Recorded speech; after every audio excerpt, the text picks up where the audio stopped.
करना मेरे लिए गर्व और विनम्रता का क्षण है। ड्यूटी, ऑनर और नेशन फर्स्ट के आदर्शों के प्रति अपनी अटूट प्रतिबद्धता के साथ मैं इस जिम्मेदारी को स्वीकार करता हूं। मैं माननीय प्रधानमंत्री जी और माननीय रक्षा मंत्री जी के प्रति अपना आभार व्यक्त करता हूं, जिन्होंने मुझ पर विश्वास किया और भारतीय सेना का नेतृत्व करने का ये गौरव और उत्तरदायित्व सौंपा। मैं उन वीर सैनिकों को भी अपनी विनम्र श्रद्धांजलि अर्पित करता हूं, जिन्होंने राष्ट्र की सेवा में अपना सर्वोच्च बलिदान दिया। उनका साहस, कर्तव्य निष्ठा और निस्वार्थ समर्पण आने वाली पीढ़ियों को प्रेरित करती रहेगी। भारतीय सेना, जैसे कि आप सब वाकिफ हैं, एक कॉम्बैट रेडी और बैटल हार्डन्ड फोर्स है और युद्ध क्षेत्र की हर चुनौती का सामना करने के लिए सदैव तैयार और सक्षम है। इस बदलते सिक्योरिटी एनवायरनमेंट की चुनौतियों का सामना करने के लिए हमें सेना के मॉडर्नाइजेशन यानी कि आधुनिकीकरण को नए उत्साह और दृढ़ संकल्प के साथ आगे बढ़ाना होगा।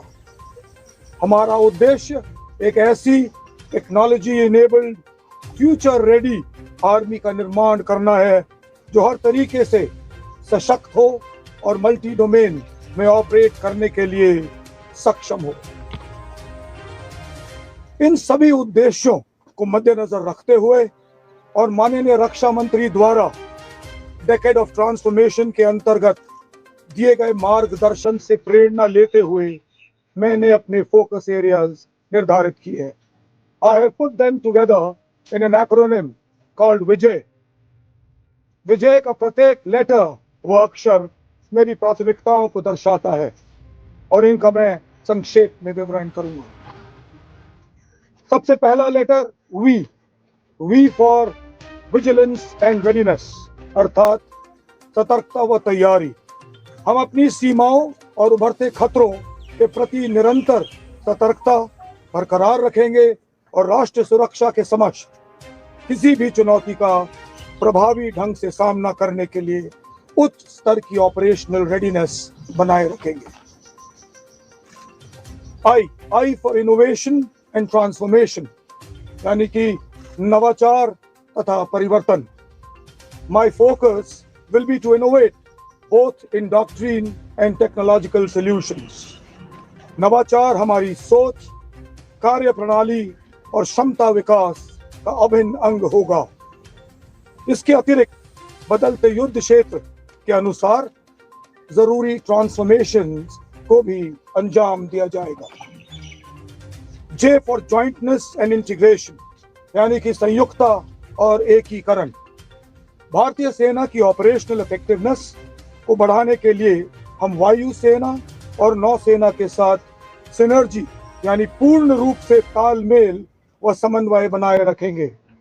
मुझे इस बात का पूरा एहसास है कि राष्ट्रीय सुरक्षा केवल सैन्य शक्ति तक ही सीमित नहीं है, बल्कि मिलिट्री सिविल फ्यूजन और होल ऑफ नेशन अप्रोच के तहत सभी संगठित प्रयास का विषय है। यह इंटीग्रेटेड अप्रोच हमें नेशन बिल्डिंग में भी सहभागी बनाएगा और विकसित भारत 2047 के लक्ष्य की ओर अग्रसर करेगा। ए फॉर आत्मनिर्भरता, स्वदेशी क्षमताओं तथा देश में विकसित टेक्नोलॉजीज की मदद से हम एक सेल्फ रिलायंट सेना बनाएंगे। The overall aim will be to win our wars with indigenous solutions. स्वदेशी समाधानों से युद्ध में विजय। और आखिर में वाई फॉर योद्धा फर्स्ट।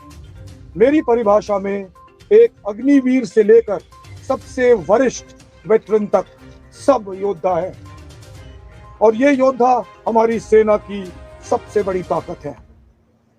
हमारे सैनिकों का टेक्नोलॉजिकल थ्रेशोल्ड और ट्रेनिंग के स्तर को और मजबूत करना मेरी मुख्य प्राथमिकता होगी।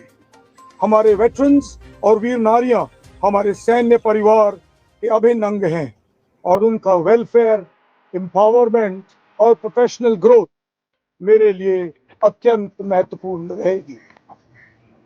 आज इस अवसर पर मैं जनरल उपेंद्र द्विवेदी और अपने सभी भूतपूर्व आर्मी चीफ्स को भी नमन करता हूं, जिनकी दूरदृष्टि और नेतृत्व में भारतीय सेना को एक सशक्त, सुदृढ़ और विश्वसनीय फोर्स के रूप में स्थापित किया है। इस मौके पर मैं देश के प्रत्येक नागरिक को भी आश्वस्त करता हूं कि भारतीय सेना देश की सॉवरेनिटी, टेरिटोरियल इंटेग्रिटी और राष्ट्र हितों की रक्षा के लिए हर प्रकार से तैयार है और हमेशा रहेगी। अंत में मेरा ये मानना है कि माननीय प्रधानमंत्री जी द्वारा सेनाओं के लिए दिया गया मूल मंत्र, जिसका नाम जय यानी कि जॉइंटनेस, आत्मनिर्भरता और इनोवेशन, मेरी प्राथमिकताओं जिसका मैंने विवरण किया, उस एक्रोनिम विजय की बुनियाद है और हमें पूर्ण रूप से हमेशा सफलता दिलाएगी। अतः मेरा आदर्श वाक्य होगा, जय से विजय। जय हिंद और जय भारत। धन्यवाद, आप सब इधर आए, बहुत बहुत मेहरबानी। और इसी साथ मिलकर फौज के साथ आप लोग सब काम करते रहिए। थैंक यू और जय हिंद एक बार फिर।